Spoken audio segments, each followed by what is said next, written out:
আৰু এই মুহূৰ্তত আমি বড়োভূমিৰ খবৰ দিব বিচাৰিছো বিটিসি নিৰ্বাচনত হাগ্ৰামা মহিলাৰীৰ বিপিএফ দলৰ পক্ষত জনাদেশ জাৰি কৰিছে বড়োভূমিৰ জনতাই 28খন আসনত জয়েৰে একক সংখ্যাগৰিষ্ঠ দলত পৰিণত হৈছে বিপিএফ আৰু এই মুহূৰ্তত আমি আপোনাক সেই তালিকা দেখুৱাব বিচাৰিছো এখনকৈ বাঢ়িয়ে আছে আসন 28খন আসনত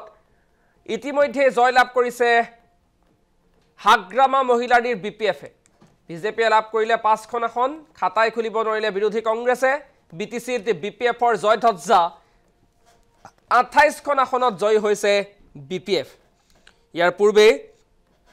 এনবি নিউজৰ সমীক্ষাত এই কথা স্পষ্ট হৈছিল সমীক্ষাৰ তথ্য আমি সমীক্ষণ আমাৰ যিখন আসলতে মাহেকীয়া ৰাজনীতি আৰু সামাজিক আলোচনী সেই আলোচনীত আজিৰ পৰা 3 মাহৰ পূৰ্বে আমি সেই সমীক্ষা দেখুৱাইছিলো জাৰি কৰিছিলো আৰু সেই কথা এতিয়া আখৰে আখৰে মিলি যোৱা পৰিলক্ষিত হৈছে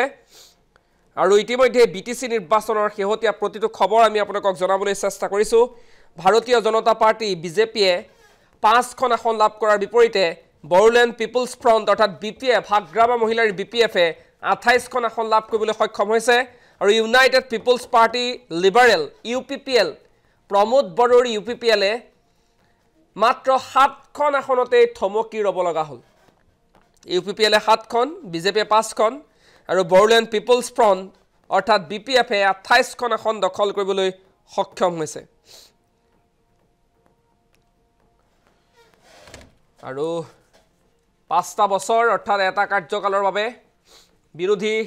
আসনত থাকিবলগীয়া হোৱা এইগৰাকী হাগ্ৰামা মহিলাৰী এটা বিটিসিৰ নতুন চিফ হ'ব হাগ্ৰামাই প্ৰমাণ কৰি দিলে যে বড়োভূমিৰ জনতা সদায় আছিল এইগৰাকী হাগ্ৰামা মহিলাৰীৰ সৈতে পৰিৱৰ্তনৰ স্বাৰ্থত এটা কাৰ্যকালৰ বাবে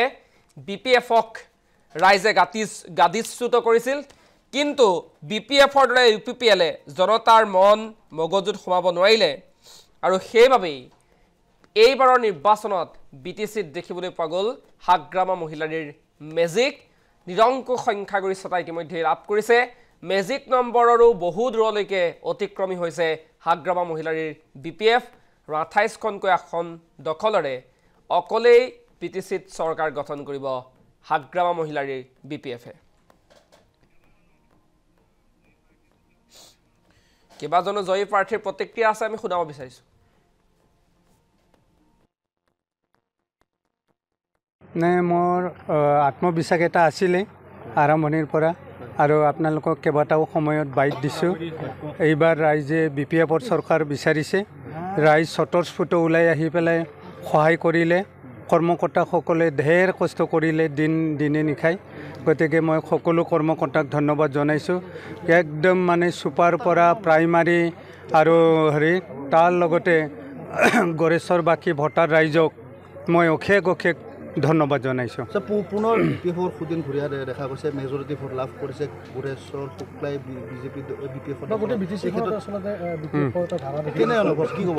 নাই আমি খুব আত্মবিশ্বাসত আছিল কাৰণ ৰাইজে এই যোৱাটো 5টা বছৰৰ যিটো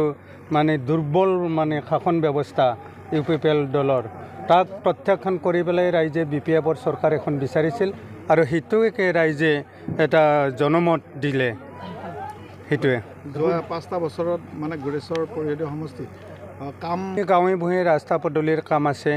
আমি চেষ্টা কৰিম গোৰেশ্বৰক মহকুমা হিচাপে ডিক্লেয়াৰ দিয়া পুঠিমাৰী নদীত বালাবাৰীয়েদি দলং এখনৰ কথা ৰাইজক কমিট কৰা আছে আৰু কেইবাটাও জেগাত আমাৰ বিধ্বস্ত বাট পথ আছে সেইসমূহ অগ্ৰাধিকাৰ ভিত্তিত কৰাৰ কাৰণে চেষ্টা চলাম সমান্তৰালভাৱে আপোনাক মানে হাগ্ৰামা মহিলাৰীয়ে কেইবাখনো সভাত মানে পৰিষদীয় সমষ্টিত জিকাৰ পিছত আপোনাৰ ইএম দিম বুলি কৈছিলে এতিয়া কেনেধৰণে গ্ৰহণ কৰিবলৈ সাজু না নিশ্চিতভাৱে ইএম দিব লাগিব মই দুবাৰৰ ইএম গতিকে মই আৰু MCLA হৈ বহাৰ কথা আহি নপৰে আৰু ছাৰক মই ধন্যবাদ জনাইছোঁ মোক প্ৰাৰ্থী হিচাপে প্ৰক্ষেপ কৰিছিল আমি কৰ্মকৰ্তাক লগত লৈ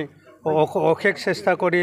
ছাৰৰ সন্মান আমি ৰক্ষা কৰাৰ চেষ্টা কৰিছিলোঁ আৰু আজি ছাৰৰ সন্মান